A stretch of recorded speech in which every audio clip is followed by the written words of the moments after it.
Oh, and that is an ollie.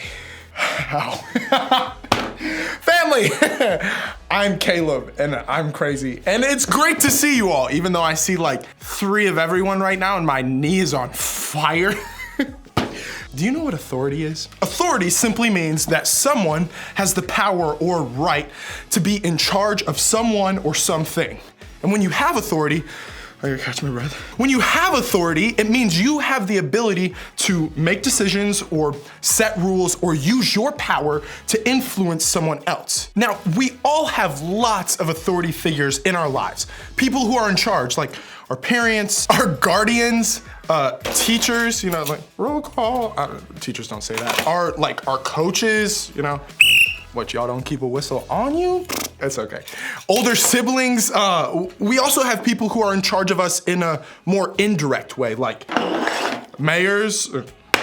That's more of a judge, but mayors, governors, or even the president. Maybe you even have some authority in an area of your life right now, or maybe you just wish you did. Let me tell you about a time I had some authority in my life. I'm an 8th grader going into 9th grade. I'm kind of a big deal. And at my church, we had a dance team because first Friday of every month, we did this thing called Kids Jam, and we jammed. Anyway, part of that was worship and dancing. So we had dance teams, and I was one of the dance captains because,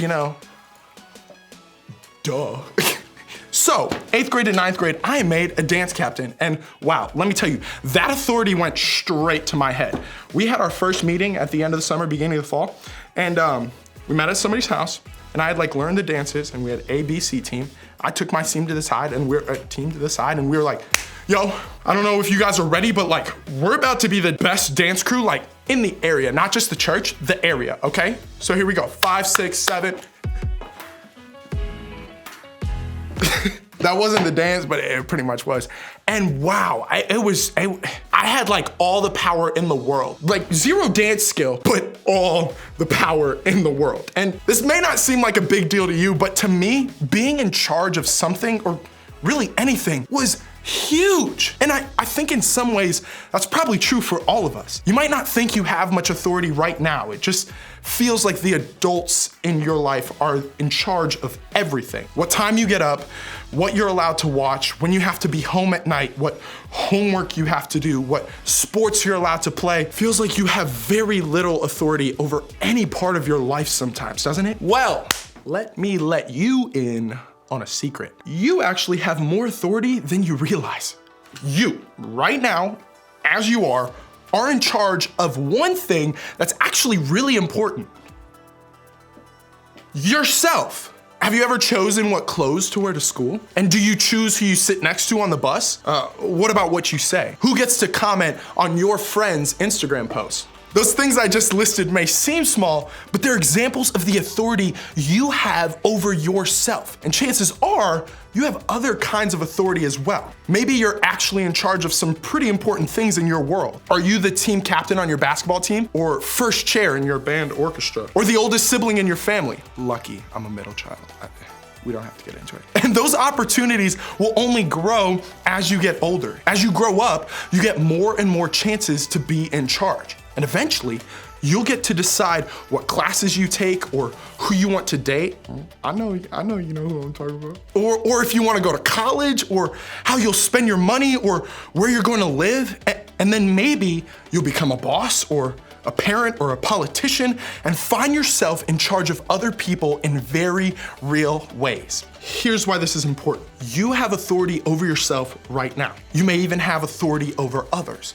And you're definitely going to have the chance to be in charge as you grow up. And because of that, it's important that we all use the authority that we do have in the best possible way. We want to be sure that when we're in charge, we're using the authority we have in good, healthy ways. I think every single one of us can probably think of some examples of bad authority figures we've experienced in the past. Maybe it was a teacher, or a coach, or an older sibling, or even a parent who used their authority to mistreat or be unfair, use, or even hurt the people they were in charge of. If you've been on the receiving end of someone using their authority this way, then you know how hurtful it can be. None of us want to be a leader like that. If we're gonna be in charge, we want to use the authority we're given for good. We wanna be the kind of leaders who we want to have. So, the question is, how do we do that? Well, today, we're gonna learn from the greatest leader there ever was, Jesus, my guy. When he was here on earth, Jesus was a master of using the authority that he had to lead and care for people with love. In fact, I think it was the combination of authority and love that made so many people want to follow him. Now, while Jesus was on earth, my boy was different. His authority was different. Jesus changed everything about the way people understood authority back then. And even if people didn't like it, they couldn't deny that there was something about Jesus that made him the kind of leader people wanted in charge. And one group of people who really didn't like Jesus, they were some haters, or the authority that Jesus had were the Jewish Pharisees. These guys were religious leaders, and they were considered the best of the best when it came to knowing the scriptures and keeping the Jewish law. These guys had huge authority and influence over the Jewish people, but they were known for using that authority to make themselves seem better, smarter, and more important than everyone else. When Jesus came along, he created all kinds of problems for the Pharisees. They were afraid he was gonna take away their power by getting people to follow him instead. So they tried everything they could to make Jesus look bad, to convince people that he wasn't really a leader worth following after all. A lot of the time, they did this by asking Jesus questions designed to throw him off. They wanted to prove he didn't really know what he was talking about when it came to following God. Here's how it went down. One of them, an expert in religious law, tried to trap him with this question. Teacher, which is the most important commandment in the law of Moses? Jesus replied, you must love the Lord your God with all your heart, all your soul, and all your mind. This is the first and greatest commandment. And the second is equally important. Love your neighbor as yourself. The entire law and all the demands of the prophets are based on these two commandments. Jesus' answer not only shows us what's most important to him, it also shows us what kind of authority he is. It shows us what kind of authority we can be too. While he was here on earth, Jesus led with love. He led people by loving them. When they were hurting, he helped them. When they were sick, that's checking pulse, not like that's sick. When they were sick, he healed them. When they were left out, he included them. When they messed up, he forgave them. And Jesus did all of that because he knew love was the most important thing. Love is what made his authority different than the kind the Pharisees had. It's what makes him an authority we want to follow still today. And it gives us an example of how we can use the authority we have, big or small, in the right way. Yo, knowing Jesus changes everything about the way we use our authority. He teaches us to lead with love. If we want to make sure we're using the authority we have over ourselves and others for good, we have to make love the most important thing we do when we're in charge. We can lead with love when we use our authority to make decisions